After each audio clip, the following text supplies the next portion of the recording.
Hi, everyone. Judge Andrew Napolitano here for Judging Freedom. Today is Monday, November 18th, 2024. Ray McGovern will be here with us. How dangerous to Russian freedom and security is Joe Biden's latest move, allowing U.S. missiles to strike deep into Russian territory? But first, this. We're taught to work hard for 35 to 40 years. Save your money, then live off your savings. Unfortunately, there are too many threats undermining the value of our hard-earned dollars. The Fed's massive money printing machine is shrinking your dollar's value. Just the cost of groceries is absurd. Let me be brutally honest. I think the dollar is on its way to being extinct, not just here, but globally. The BRICS nations, led by Russia and China, threaten to remove the dollar as the world's reserve currency. Central banks have been shifting away from the dollar and into gold. And if we go to central bank digital currency, that will not only destroy the dollar, but we will lose our freedom. We will lose our privacy. They can track anything we do. You need to take care of yourself and your family. So here's what you need to do. Immerse yourself in knowledge and information. The writing is on the wall.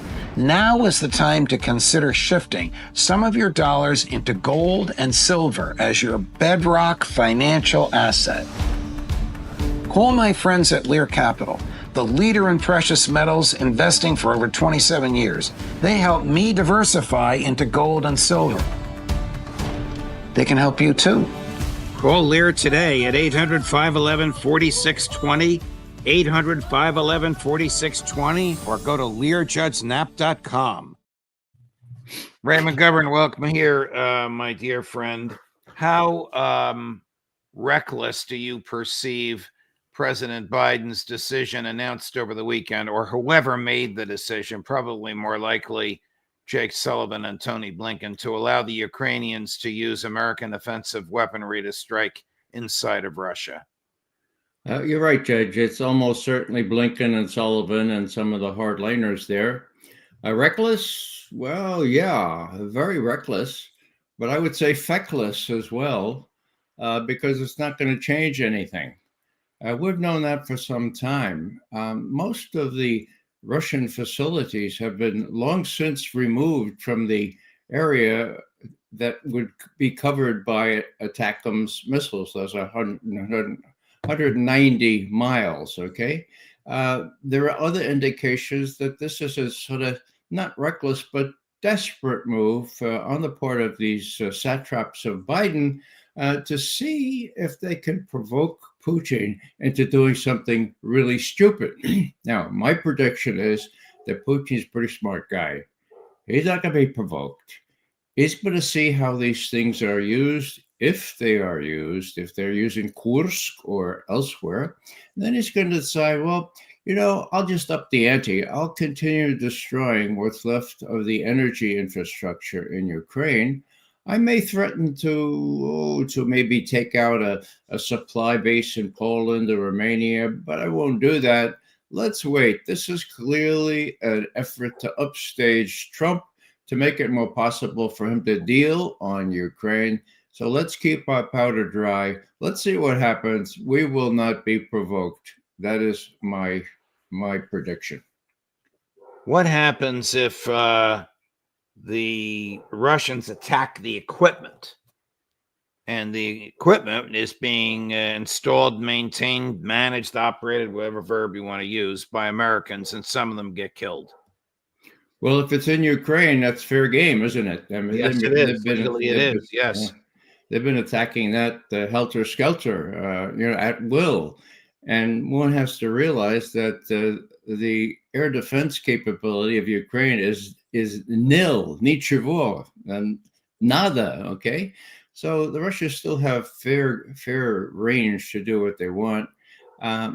This is going to make very little difference except to allow Biden and his satraps to say, whoa, wait a second, we gave the Ukrainians everything they asked us for. Of course, Zelensky has been drumming on this. We need permission for this. So we gave them everything they needed, and look what happened. Trump comes in, and the Ukrainians lose to the bad Russians. That's the name of the game here. Putin is no dope. he sees it. So do the Trump people, who uncharacteristically are saying, "Well, this is really stupid to do this kind of thing." Uncharacteristically, because they would have felt compelled to be against these evil Russians back in 2016 at this stage. Biden still has $7 billion remaining, Ray, of the $265 billion. These numbers are mind-boggling. Of the $265 billion that the Congress authorized, and according to the Wall Street Journal, I'll assume their sources are being accurate, Biden intends to spend all $7 billion. Now that's a lot of money, even for the Pentagon, to spend $3.5 billion a month.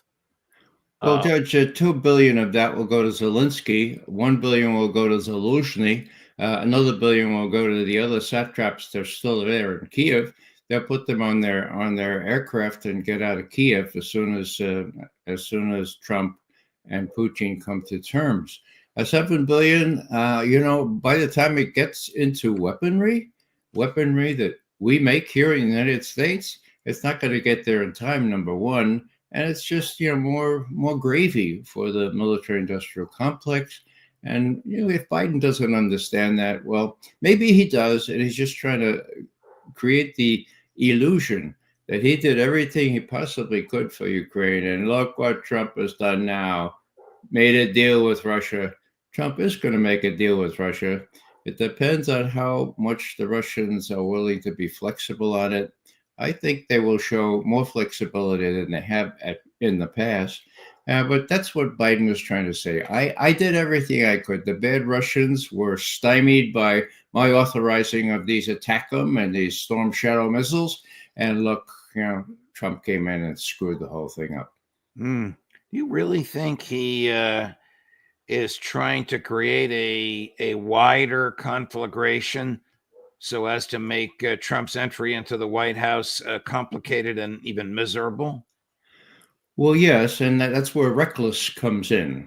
Putin is on record now saying that if these things are authorized, and if, as is the case, these things cannot be fired without sensitive technology authorized, some of it technology that belongs to companies in the United States, this will be a real problem. Okay, so what Putin is saying is, look, you'll be at war with us in effect, but in rhetoric that's important. So he'll have to react in some way. My prediction is he'll keep a cool head here. He'll say, all right, well, how are they going to use these things? What are they going to hit? Are they going to try to use them in Kursk when we have everyone surrounded? Well, let's wait and see, keep our powder dry, and hope that within the next 2 months, this feckless exercise, this really, really dangerous exercise can be allowed to expire. And I think he knows by back channel methods that Trump is against this kind of thing, and it will probably work out the kind of deal eventually, I'd say months into his administration, where there be a ceasefire, where there be a disavowal of any intention to have Ukraine into NATO, and there will be some relief in the sanctions. Those are the conditions that Putin posed in June. Here's Foreign Minister Lavrov warning about NATO allies in their fixation on trying to deal fatal blows to Russia. Chris, cut number 6. Currently, the United States and its NATO allies persist in their fixation on dealing a decisive blow to Russia. They seem prepared to keep opposing our nation, using Ukraine as their last stand, so to speak. Simultaneously, Western nations are precariously teetering towards a direct military confrontation involving nuclear powers, carrying potential catastrophic outcomes. Can Marco Rubio go toe-to-toe with a diplomat as well-grounded and universally respected as that? Well, the obvious answer is no. It really depends on what instructions Rubio has. I think he's more a windsock than anything else now. Witness his change of tune on Ukraine. He'll do what Trump tells him to do. And the problem is, of course, that'll take 2 months before that kind of thing eventuates. There are other things, Judge, that, this North Korean aspect of it is ridiculous on its face. I mean, the Russians don't need North Korean troops to fight with them in Kursk. And yet, by all indications, they are there. Okay. What are the Russians trying to prove? The Russians are trying to prove is, whoa, look, we got allies here. We have a mutual defense treaty with North Korea. We Russians have been invaded in Kursk. They have come automatically to our aid. What does that mean? Not only for Europe, but what does that mean for the Korean Peninsula? What does that mean for the Far East? It means something. Meanwhile, the unitary state where Belarus and Russia are sort of joined at the hip, right? They have no mutual security, mutual defense treaty. But Lavrov mentioned on Halloween, October 31st, that they're working on it and they're almost concluding this mutual defense treaty. So what Putin is trying to do is just, look, you guys said NATO, well, that may be a shadow. We have a real defense commitment by North Korea, of all places, and Belarus. Last footnote here.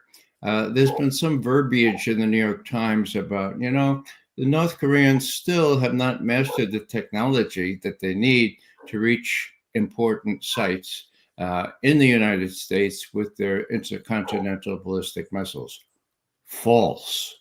We know from 2 years ago, testing of a Topol M missile given to North Korea by Russia that has all those capabilities. It's mobile, it can't be found easily, and it can reach every spot, including Mar-a-Lago in Florida, with all kinds of sensitive decoys and everything else. So that's false. If people don't realize that already exists, and that the Russians, of all people, gave that to the North Koreans about 2 or 3 years ago, well, we're in trouble deep, because that's more dangerous than anything attackums can provoke from Russia. Here's a report from Reuters, which just came out a few minutes ago.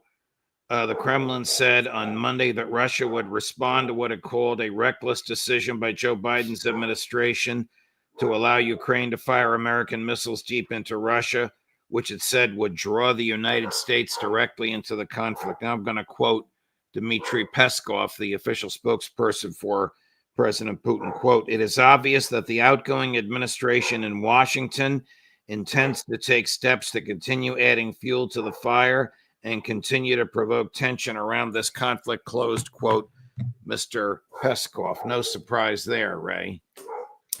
Yes, Judge.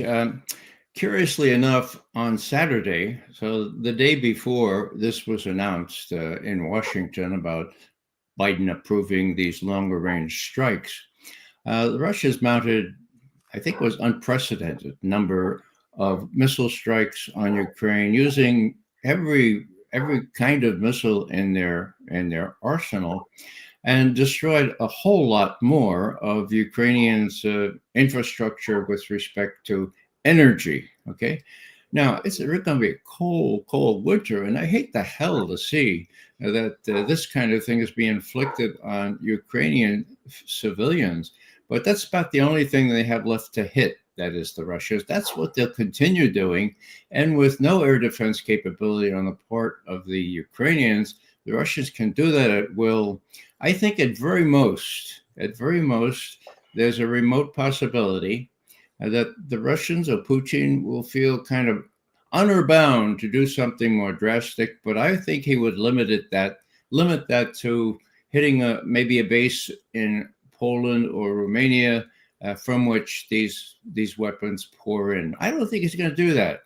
He's only got two months to wait. I think he will be very careful not to let this mousetrap him, this rhetorical flourish where Biden can blame the final defeat of Ukraine on Trump, not Biden, because Biden gave everything to Ukraine for as long as it took, and then Biden went into the Western sunset. So that's the name of the political game. What Blinken and Sullivan expect to get from this, it's really, really strange. It's crazy, but a lot of the stuff these people have been doing is downright crazy. I just can't explain what goes into them. Do they really want to risk a wider war? Well, it looks like they don't give a rat's patootie about risking a wider war. Yeah, That's a problem. the stated purpose of this is to deter North Korea. I don't know how this deters North Korea. I mean, is Biden trying to start a war with North Korea? No, this is a pretext, Judge. You remember a couple of weeks ago when there was talk about North Korean troops coming in, about 3 or 4 weeks ago, and then there Right. was this isolated report. Did they ever show up, Ray?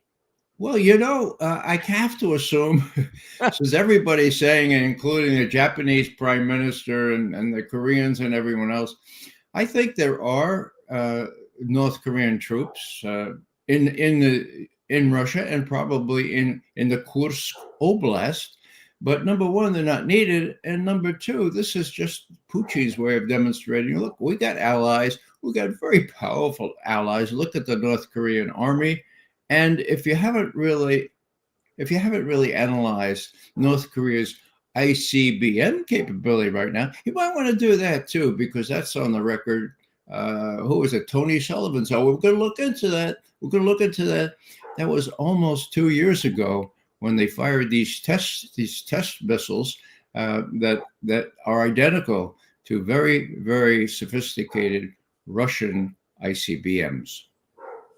Transferring over to Israel, it seems as though President-elect Trump's national security team, well, almost as though, I can't imagine this is literally true, was picked by Benjamin Netanyahu. I mean, with the exception of Tulsi Gabbard, Mike Waltz, Pete Hegseth, Marco Rubio, Mike Huckabee, these are all committed arch Zionists. That's correct, Judge. I was asked on a program yesterday, were they picked because they're arch Zionists or because they're real close to the president, the incoming President Trump? And I said, that's really kind of a distinction without a difference. It's this one and the same. Now, you said, except for Tulsi Gabbard, I regret to tell our audience that she's full in with these Zionists. Wow. I thought that maybe she changed her tune the last year or so, but I thought she had as well. I'm so disappointed to hear that. No, I've done a little bit of research, and she's been at this for a long time. She's very much in with the Zionists, and this is the big black mark on her record as far as I'm concerned. So, it's unanimous on Israel. On Ukraine and other things like that, we have more sensibility, particularly on the part of Gabbard. But it's a very bleak situation. And the problem is how Netanyahu will try to exploit this. He's already doing so. Whether Trump will just let himself be manipulated by Netanyahu as Biden and all his predecessors were, that remains to be seen. Who will manipulate whom? Will Trump manipulate Netanyahu, or will Netanyahu manipulate Trump? Again, Judge, I think that's a distinction without a difference. They both see eye to eye on Israel predominating that part of the world. It's not going to change anytime soon until Trump realizes this is a fool's errand, that all the Arab countries and also Iran are really, really going to back whoever is contending with Israel. The Yemenis, the Houthis, for God's sake, have sophisticated missilery that can complete the blockade of the Red Sea. And so, if Trump is a realist, it's going to be a conflicting strain in his thinking, because Bibi Netanyahu is not willing to settle for anything but full victory. And his military itself and our military are going to be telling Trump, look, hope they'll be telling Trump. God knows who they picked to be in the military. If they're professional soldiers, they'll say, Trump, this is not a good idea. Iran has capabilities we never dreamed of. They're going to enter the fray if Israel attacks Iran. As I've been saying, the fly in the ointment here is Iran's nuclear program. Are they developing a nuclear weapon? Now, ever since 2007, the intelligence community has been saying, no, they stopped working on a nuclear weapon at the end of 2003 and have not resumed that work. Now, there's a lot of rhetoric in Iran itself, and well, maybe we should start doing that. If Netanyahu wants to do this, he could easily go do more charts and say, look, 2 weeks. Even Tony Blinken says just 2 weeks before they get a nuclear weapon, we're going to zap them now.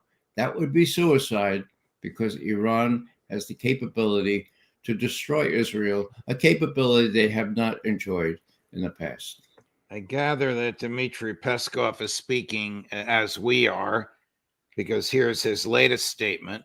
This decision is reckless, dangerous, aimed at a qualitative change, a qualitative increase in the level of involvement of the United States in this conflict.